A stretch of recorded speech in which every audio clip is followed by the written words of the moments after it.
Well, g'day everyone, and welcome to Life from the Peloton. It's Giro time. This week, I caught up with former teammate of mine, Joe Dombrowski. He's just finishing off his preparations before he heads off to Hungary to start his 7th Giro.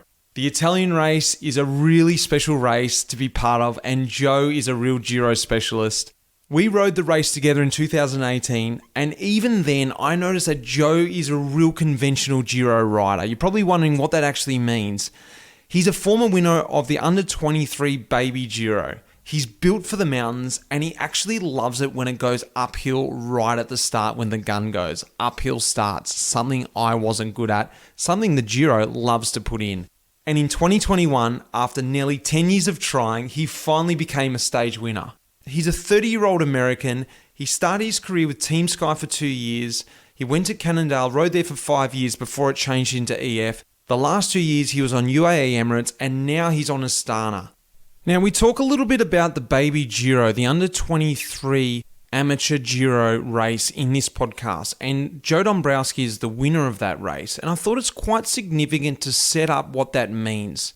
The Baby Giro, when you win this race, people are looking at you in Italy thinking you're a potential winner. You go on to race the senior ranks, and it's not really the case. It takes a long time to find your straps. So I thought that's quite interesting talking to Joe about that, and why it has also taken him that long to find success in the race. Because coming out of the amateurs, winning the Baby Giro, people are thinking, yeah, here's our next potential winner.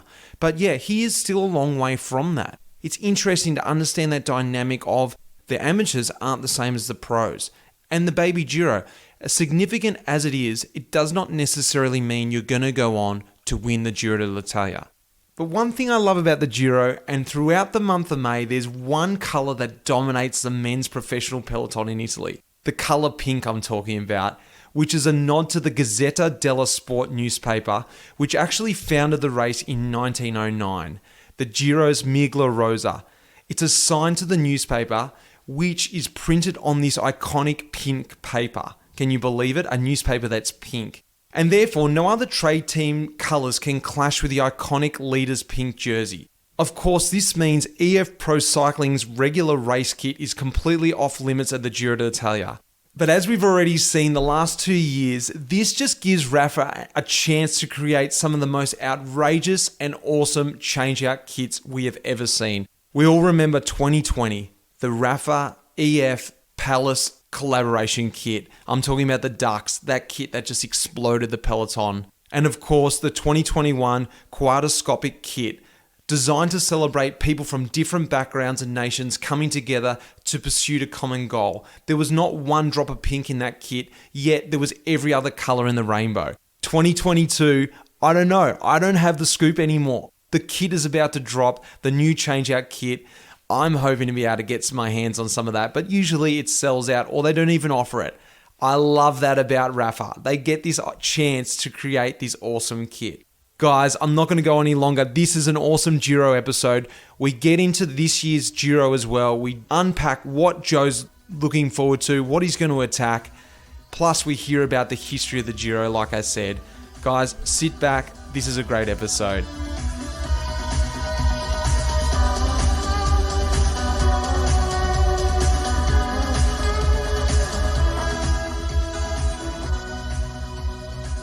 Let's get cracking here. I'm talking to my old teammate and actually already guest on Life in the Peloton many years ago, Joe Dombrowski. Welcome back to the pod, mate. Thanks. It feels like it was not so long ago, actually. It doesn't feel like that long ago that we saw each other, but I think the last time we really saw each other might have been a Giro, which would have been a few years ago, and we would have been just sort of passing by each other.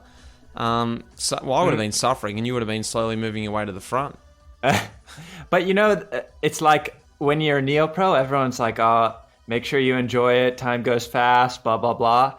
And it's like some 35-year-old guy saying it, and you're like, okay, whatever, old man. But then the seasons tick by pretty quick, don't they? Well, let's talk about that. Your 10th year pro, which I found, I couldn't believe it. I was sort of like, Joe's already 10-year pro, because I sort of see you as that guy coming through. But you're well established, and I've seen that now with the way you're riding the last few years. If people don't know, you got to go back and check out our episode we did in 2018, My Giro, My Team. Joe Dombrowski, because we go a little bit more into your history, which we're not going to do today. You know, you've come from a mountain bike past, you started on a mountain bike, you did cyclocross, and then you made your ranks through the road. What I want to jump straight to is the Baby Giro. And we did speak about this on the last pod, but I want to bring it up again because you're a Baby Giro winner. I think it's a really pinnacle race for under 23s. It's an amateur stage race created in 1970. It's the most important amateur Italian race in the calendar year, and it's essentially a mini Giro d'Italia.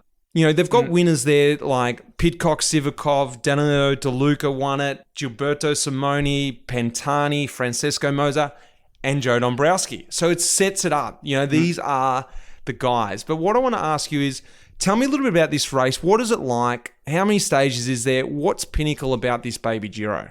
So I don't know if it's changed since when I did it, but when I did it, it was the first time I had done a stage race with a rest day. So I think it was 10 stages because I believe the rule is more than 9, you have to have a rest day. Right. So because, you know, in the Grand Tours, a lot of times we do 9 days and then we stop. And I think you can't do 10 consecutive days without a rest day per the UCI rules. I could be wrong, but I'm pretty sure. So, you know, at that time, it felt so long. It's kind of like when you do your first Grand Tour, like my first Grand Tour was the Vuelta in 2015. And you get to, you know, halfway through the second week and you're like, how is this even possible? Like, how can we continue? And I think some of it is getting sort of accustomed to that level of fatigue, because you know how it is the third week of a Grand Tour, you're pretty tired. And it's kind of like you almost need to learn what that feels like. And I distinctly remember that the Baby Giro, in that, you know, it's not 3 weeks, but at 20 years old, you know, maybe you're not doing the same volume you are as a World Tour rider. And it felt really long to me and there was a lot of big stages, like the last big mountain stage we finished on the Gavia, and I think we did like 5,200 meters of climbing. That's a lot. That's ridiculous. And I mean, that's like a real Giro stage. That's like a real Giro stage. And like you said, you're not used to it, so it's all relative. And I did the same thing for me when I did Tour de l'Avenir. It was uncharted waters, and the racing was more intense too because everyone's in prime condition.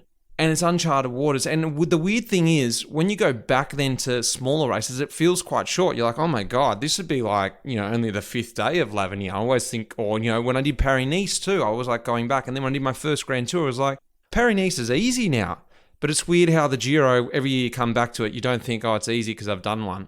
Yeah. I mean, I suppose like when you're kind of at the pinnacle of the sport in a given type of race, whether it's, you know, Roubaix or Flanders or the Giro or Tour, the level's always high. So there's never that feeling of like you're easing off a bit, but it's kind of like you say, like now if you go from a Grand Tour to like a 2.1, you know, level stage race, you can see that it's not the same. And in general, I think the level, and you can probably speak to this as well, like I think in the last 4 or 5 years, the level has like continually gone up and up. Yeah. Also, what I've noticed is that I actually feel that the style of racing in the World Tour is actually going more back to kind of like junior style racing. Yeah. As to say, I mean, now sometimes it takes 80 or 90K for the break to go. It's like nonstop attacking. It's fast all day. It's not this kind of like controlled. I have the feeling that, you know, like the pro races before were almost like a bit more gentleman's agreement in some regards. But I suppose looping back to, you know, Baby Giro, in addition to it being very long, it was just like a chaotic race, which, you know, in the amateur ranks, it is just more chaotic because you don't necessarily have a team to control. If there is a strong team, they may not have a clearly defined leader. Even if there is a clearly defined leader, it's like when you're amateurs, it's like no one's getting paid. So it's not that like, okay, I'm happy to do my job and work for this guy. You're like, I also want to turn pro. So it's all like a little bit like, I'll kind of work for this guy, but I'll kind of just also save a bit for myself. What about the vibe? Because that was one thing I noticed when I did Tour de l'Avenir, and I think it's the same with the Baby Giro. It's the same organization. So even the little stuff makes it feel pro, like the arrow signs that are pointing the way to the PPO or the way of the direction of the race, or the booklet you get is really professional, and you look through it, and the mountain, the altitude of the mountain, you're like, oh, this is so cool. This is exactly like the Giro. And all this stuff makes it feel pro. For me, that was the little bits. It wasn't the racing per se. It's all the little bits. Even the organisation car was an ASO car in l'Avenir. I'm only compared to l'Avenir because I never did the Baby Giro. So all those little things for me made it feel way better, because I think the racing was probably just as hard as any other race. But just like you said, the little things they do made it way cooler. Yeah, and I remember, because I did Tour de l'Avenir once and also the Baby Giro once as an amateur. And I remember in both of them, I had that feeling of like, this is the big stage. And it's like you say, like, even when you get the race book and the detail on the climbs and the maps and, the signs on the side of the road, you're like, wow, this is like what I watch on TV, you know? Yeah. And now I suppose I'm a bit desensitized to it. It's like, okay, whatever, it's a race book. But at that time, you're like, okay, I've arrived. Yeah, it is. It's really cool. I think that's one of the coolest bits about it. Let's talk about the actual Giro now, because we're right on the eve of the Giro. You're just about to head off to it. And what I want to ask, and why I want to start with the Baby Giro again, is I think, and I could be wrong, you can correct me if I'm wrong, you love the Giro, I think for many reasons, because it does suit you. You had that success early, but the Giro, in many sense, suits climbers. There's a lot of climbing involved, a lot of steep climbs. You're a pure climber, and you've excelled, and you've really sort of grown in that race, especially in the last few years, once you started to find your legs in the Peloton. Did that love for the Giro sort of start back with the Baby Giro, winning that and just sort of going, this is my race? When you came to the pros, you sort of looked forward to it every year?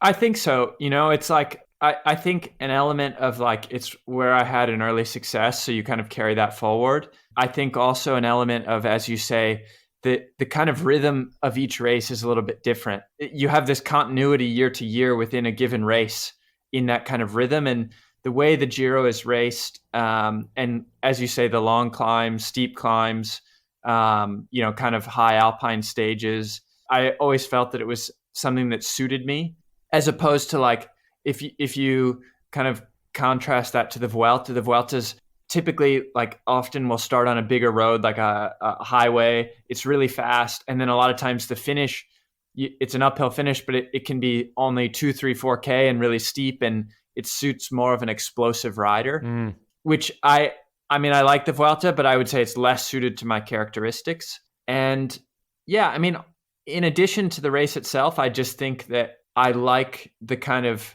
aura around the race. Both, the fans are great. I think, I've raced the Giro and the Vuelta a number of times. I've never done the Tour, but from what I can see, I feel that, I'm sure some people would disagree with me on this, but I think that the cycling fan base in Italy is one of the most knowledgeable, if not the most knowledgeable, and maybe the most passionate. You have certain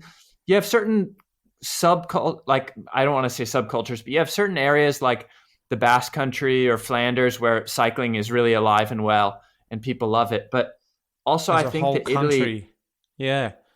And like, particular, if I were to single out any demographic, like old Italian men just love cycling. Yeah.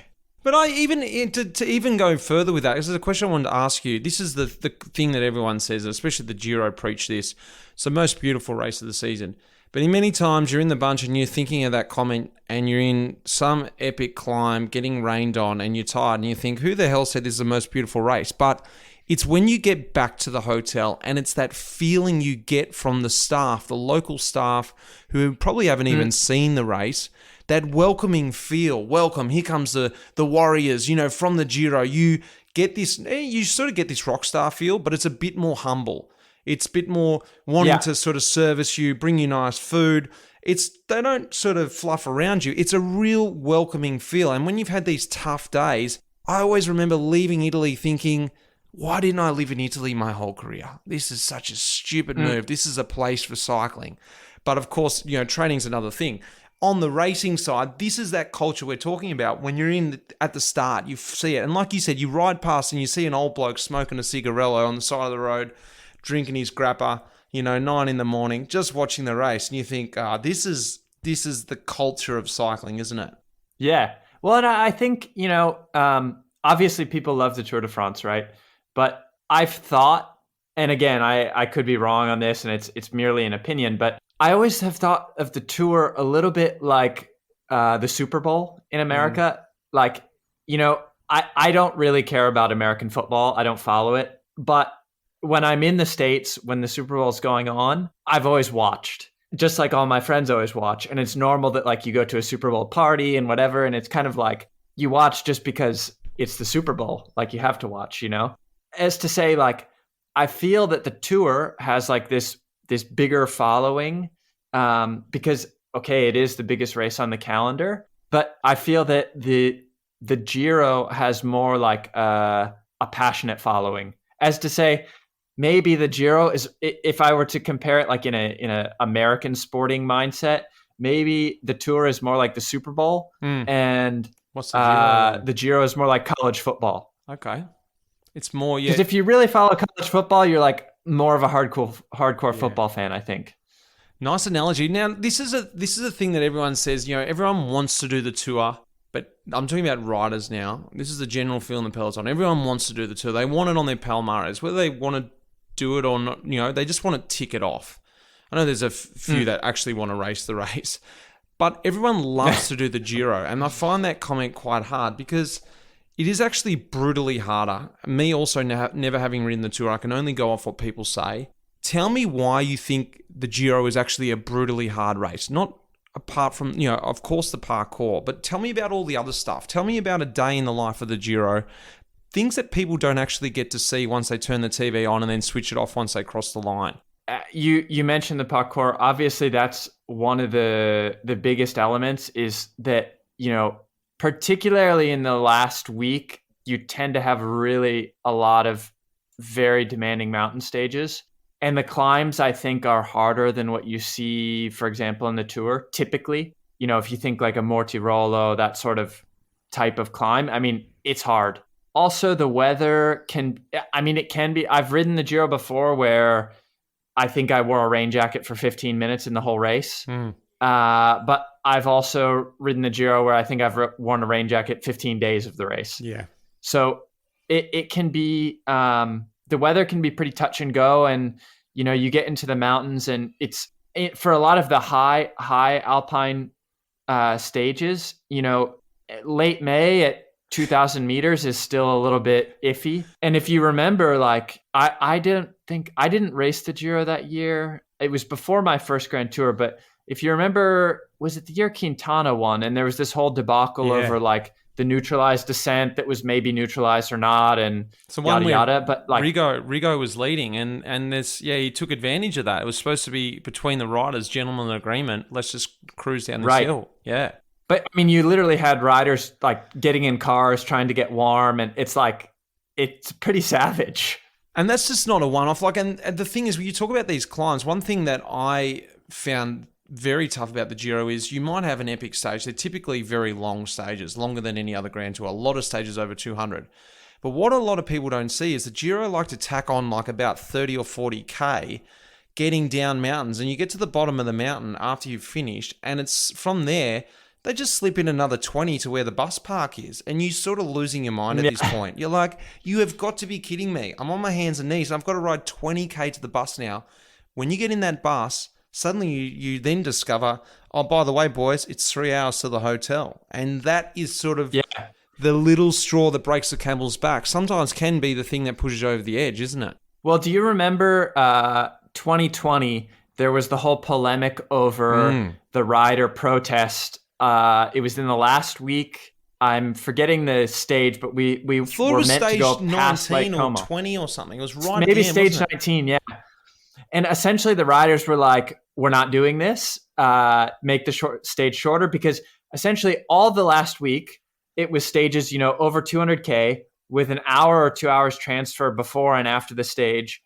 And, in the middle of this long last week, there was this, I don't remember it, but I think it was like 235K flat stage in the rain. And, also you remember 2020, it was kind of a taxing year for everyone mentally. And, a lot of us, it's like, is the team going to be around? Are we going to get paid? Are we even going to have races this year? And then finally, like all the races got compressed into this kind of September, October period. But, I think you saw there was a lot of pushback from RCS and from the organizer on kind of the actions of the riders. But I think you also just saw riders kind of at their wits' end. And I remember thinking, like, some of these stages, I was waking up like 6:30 in the morning to eat breakfast because the transfer and then the stage and then the transfer after was so long.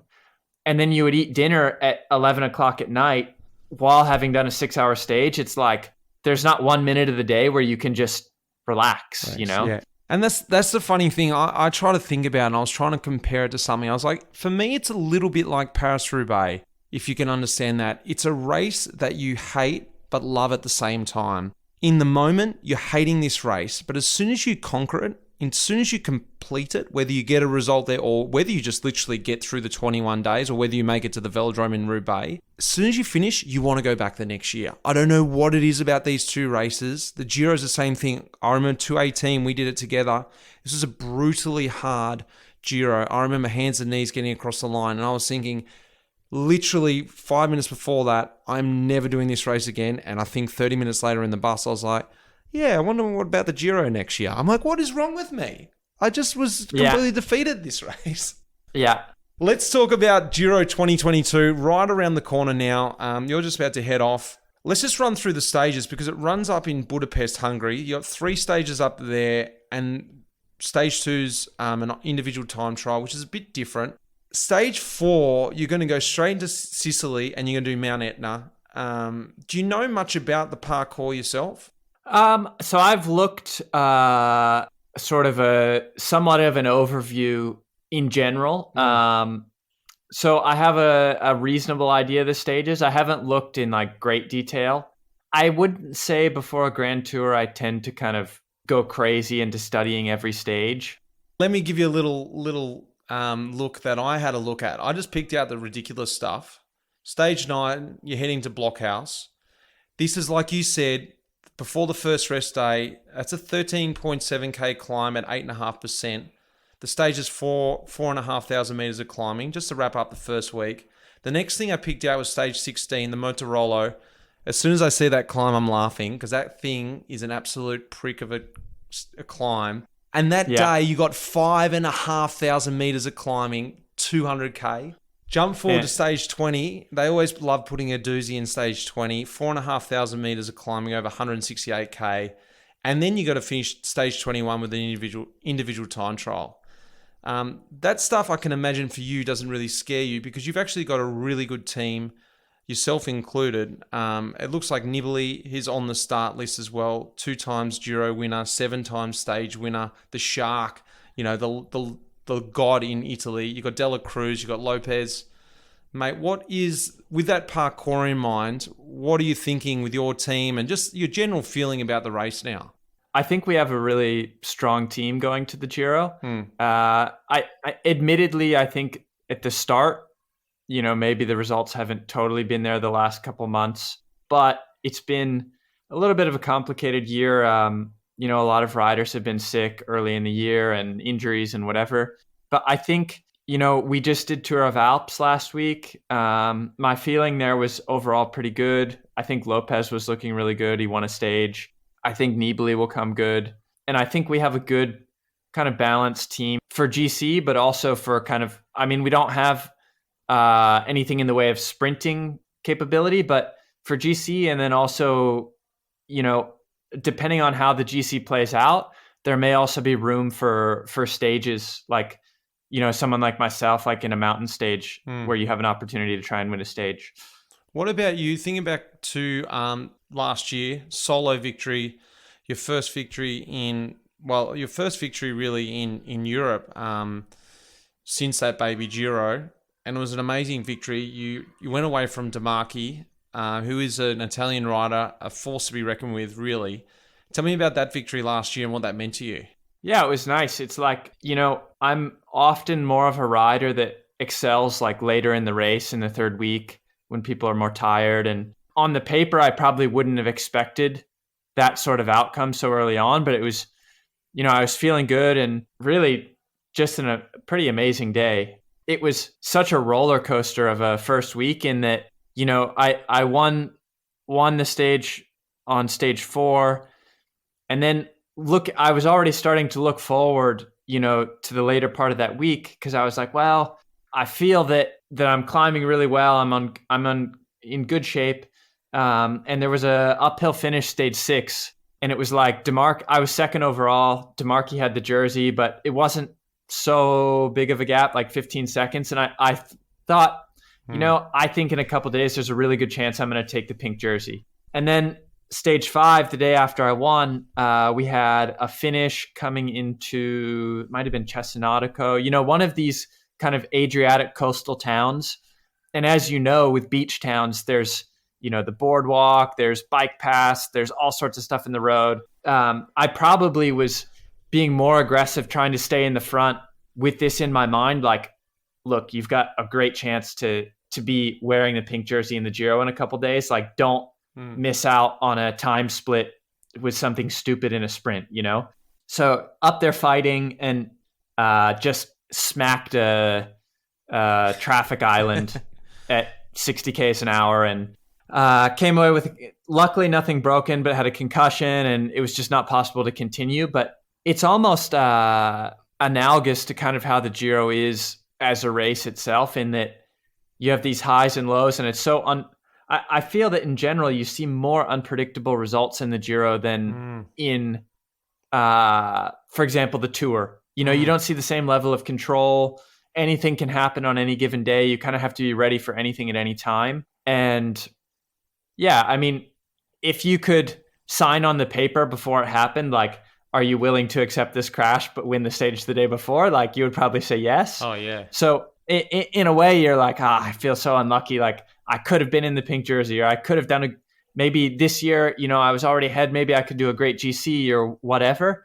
But, as you know, like, it's, people say, oh, that's cycling, but it's true. It's like, there's so many things that can go wrong or can go awry in our sport. And I guess in the end, I was lucky to kind of come away with something good out of it before having a bit of a setback.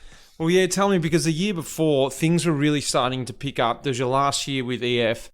Yes, 2 years before, sorry. Your 12th place in the Giro. And, like, that is a result to be proud of, actually, in such a race.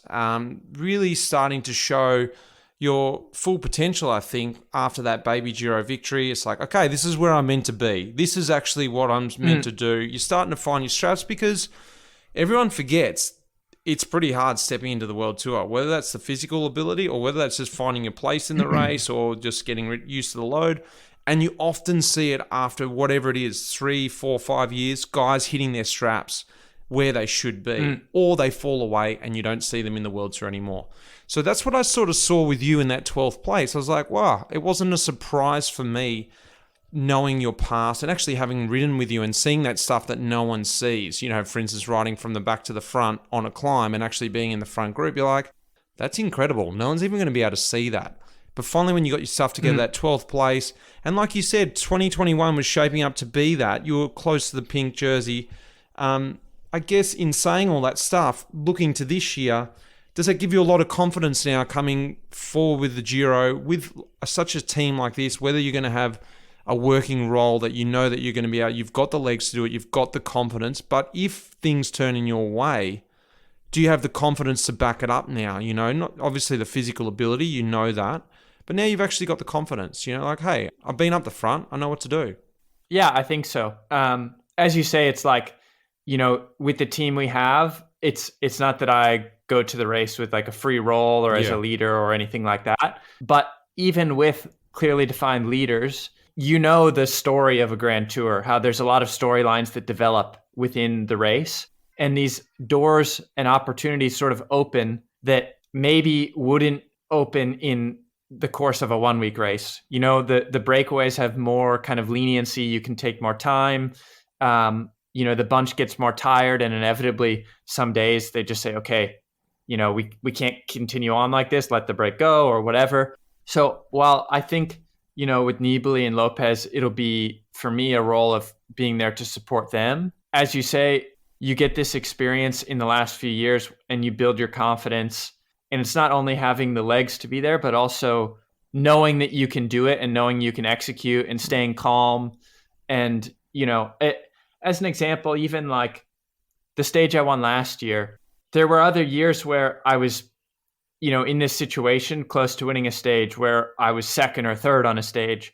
Sometimes, maybe even I was the strongest in the end, but I would get antsy and I would work too much, or I would just, and like you start to get nervous and you're like, maybe I need to, like, what if we get caught, or versus just being kind of like stone cold killer and composed, You're desperate. You're like, I'm never going to get another chance like this. I've been fighting just to get in breaks all this week. I'm finally in a break and we're finally going to go to the line. You're sort of desperate. I need to make this work. But you come around the other way, you're like, oh, you know what? I'll get in another break tomorrow if I need to. I'm not going to just ride this into the ground. And I think that was something where, like, I feel that in the case of last year, in the stage I won, I feel that the execution was really, there were guys that chipped away earlier in the stage, and I was happy to kind of stay content. I knew that Dombrowski had a little bit of a gap on me in time from the time trial. And I knew that, like, essentially, if we came to the line close together, he was going to, obviously, if he won the stage, but also if he stayed close to me, he was going to take the pink jersey. And if you think, I think he's 34, 35 now. He's an Italian rider. I mean, to wear the Maglia Rosa in the Giro for an Italian rider like that, it's really like a feather in your cap for your career. So I was thinking, like, okay, he's going to be more keen to work than I need to be, So use that to your advantage. And in the end, he took the pink jersey, like, chapeau to him. And I think at the end of his career, he would say that was like one of the best days of my career. So did you let him have it that day? You just go, look, mate, I know what this means to you. I'm just going to gift it to you. Otherwise, if you weren't Italian. No, I'm kidding. For sure not. But like, you can kind of have that in mind and know that it because you see it from, like I said before, like, there were times where, I was second or third on stages and maybe too keen to kind of go too early or work too much, or you're not composed, And then in that situation, I was thinking, what this could mean for him to take the pink jersey. It's like, if you can play off of that and really just stay on his wheel and know that 9 times out of 10 in a breakaway like that on a stage like that, he's going to be one of the strongest guys. He's won a number of Grand Tour stages. I felt that I had matured to the point that you can recognize that and stay calm and play off of that. And of course, there's a chance anytime that you're more reluctant to kind of work or play aggressively, that maybe the bunch catches you, maybe it's all for nothing, whatever. But what you kind of learn in time is that that's the risk you have to take if you want to win. Essentially, you have to risk losing to win. And that's the maturity that you're getting now, or have. And that's what I wanted to talk about. The last 3 years, changing 3 teams. You were at EF with me, or Cannondale as it was when you started there. Then you moved to UAE for a couple of years, and now you're at Astana this year. For me, was that the injection of energy and motivation, or, not motivation, I wouldn't say you weren't motivated, but just a change in things that you needed to sort of take that next step, 1, in maturity, but 2, just to fire up your career? Like, tell me about this change in the last, it is 3 years, but it's a bit longer, 4 years now. Tell me about the change in those teams. Yeah, I think, as you say, it's like, sometimes, you need a little bit of a change of environment. It's like in terms of the stress that we have and how it relates to performance, it's sort of like a bell curve, I think. It's like you can be so stressed to the point that you can't perform because you're not composed. But then you can also be too relaxed, as to say, like, you're not fear. I mean, you know how it fear is. of anything. You need that little bit of positive fear, if that makes sense. I need to perform. I need to get out there and do it. Yeah. But if too much, it's just like you feel defeated. Like, oh, God, As you know, having, been pro for a long time, it's like the mental component is huge, right? I mean, obviously training hard and being fit is a big part of it, but sometimes it's also the head that decides whether the legs are good. Very much so. Yeah.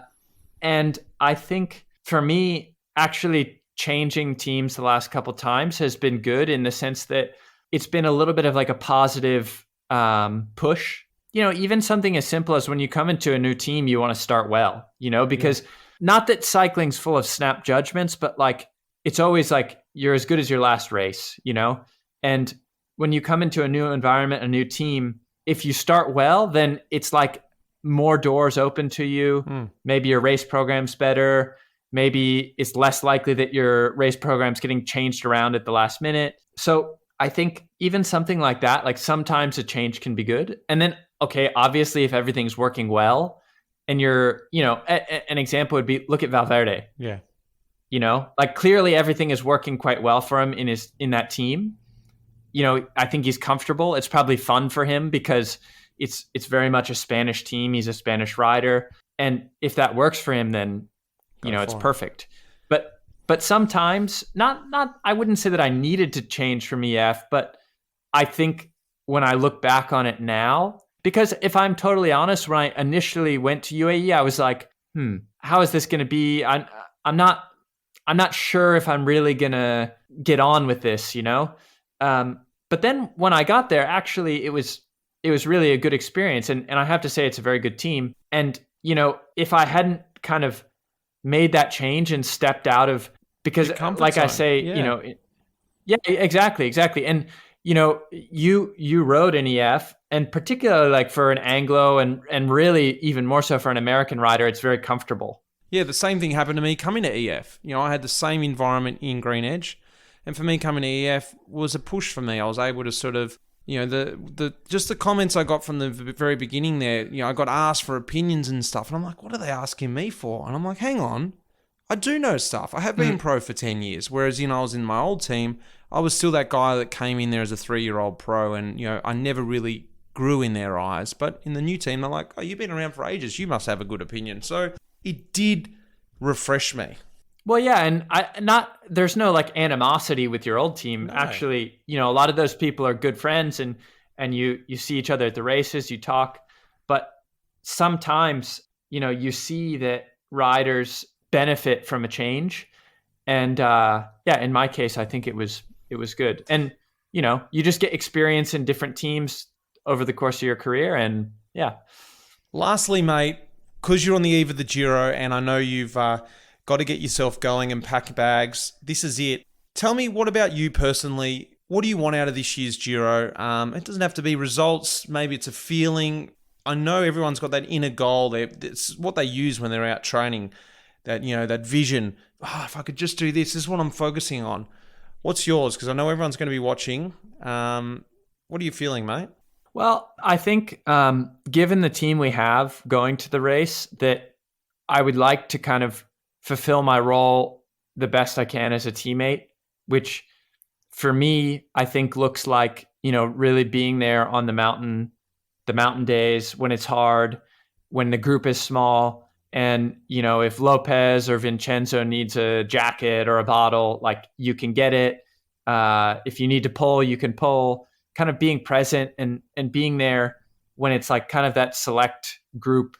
If there's 10 riders left, or whatever, if you're still there, it's like, that's, to me, I get like satisfaction and it's not necessarily something that's a result on the paper, but I get this contentment out of like, I know that I did a good job. And then, more on the personal side, if again, like, I don't know, how the team tactics will play out and you don't know what sort of opportunities will arise, but if there's instances as last year where, you have that freedom to go in the break, if you have a chance to win a stage, then I think even last year reinforces it even more. It's like, sometimes, how it is on the team bus. Sometimes the director's like, look, I want everybody in the break. The more we have in the break, the better.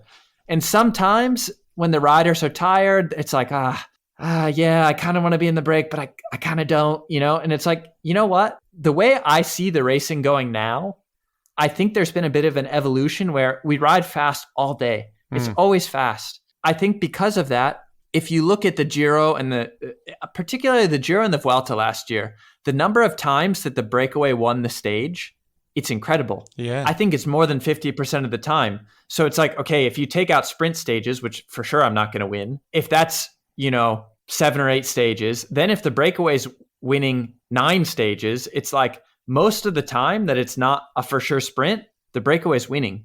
And I think that is basically because we're riding so fast that at some point, the key GC teams like your Ineos or your Jumbo, they're like, we can't afford to ride so hard all day, every day. We need to just let the break go.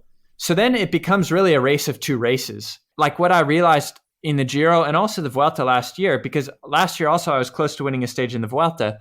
It's like, if you want to win, unless you are, I would say there's 5 riders in the race that can win from a bunch sprint. Then I would say there's maybe 10 riders, but probably more like 5 and maybe even less on the really hard days that can win a mountaintop finish from the bunch. We can count them on our hand. Everybody else, so we're looking at like 10, 12 riders in a bunch of 200. Everybody else, if you want to win from the break, it's from the break.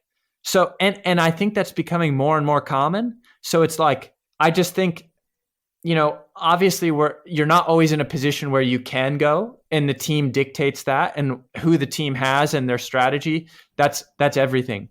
But if you have the opportunity, like, go and take it, because I can tell you that, if you take that opportunity, and it's not always going to pan out, nor will it pan out frequently, but if at the end of your career, you've got, some stage wins and some grand tours, and you were a good helper to the team, it's something nice, and you're going to remember that the rest of your life, those days. So it's like when the directors say, we want you in the break, even though it's going to be a war, and even though you're tired and it's raining and the weather's shit and whatever, it's like, just think, I remember we had Juanma as a director, and he's a great guy.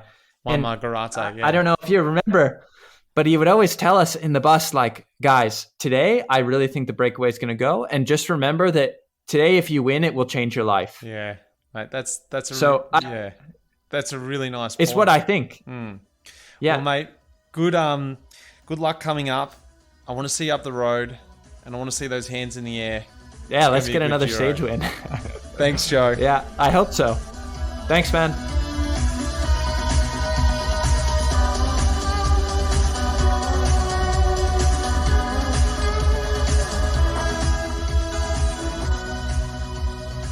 Well, there we go. I know we're going to be watching out for Joe in this year's Giro d'Italia. It's going to be a great one. As always, the Giro, some epic climbs, some epic courses, and the GC's chock full of good contenders. I always look forward to watching the Giro. Riding it, I don't know yet. I'm still on the edge of that because it is such a brutal race. Anyway, I hope you enjoyed that preview from Joe, and also just hearing a little bit about the love of the race. That's something that I think people can't quite understand, this sort of love-hate relationship, this idea that it is the most beautiful race in the season. But why? Why is that? I hope we unpack that a little bit for you. Next week, I've got a Talking Luft with Joe, so hang in till then. Of course, a massive thanks to Rapha, who is bringing this episode to you this year. These guys are making it happen, but of course who are making that awesome kit we see on TV out there during the Giro. I can't wait to see the new kit that drops as well. Lara behind the scenes, who's helping me with the pod, and of course Will Jones, who put this episode together for you. Guys, until then, thanks a lot for listening. Cheers. The music in this episode was composed by Pete Shelley. Cheers, mate.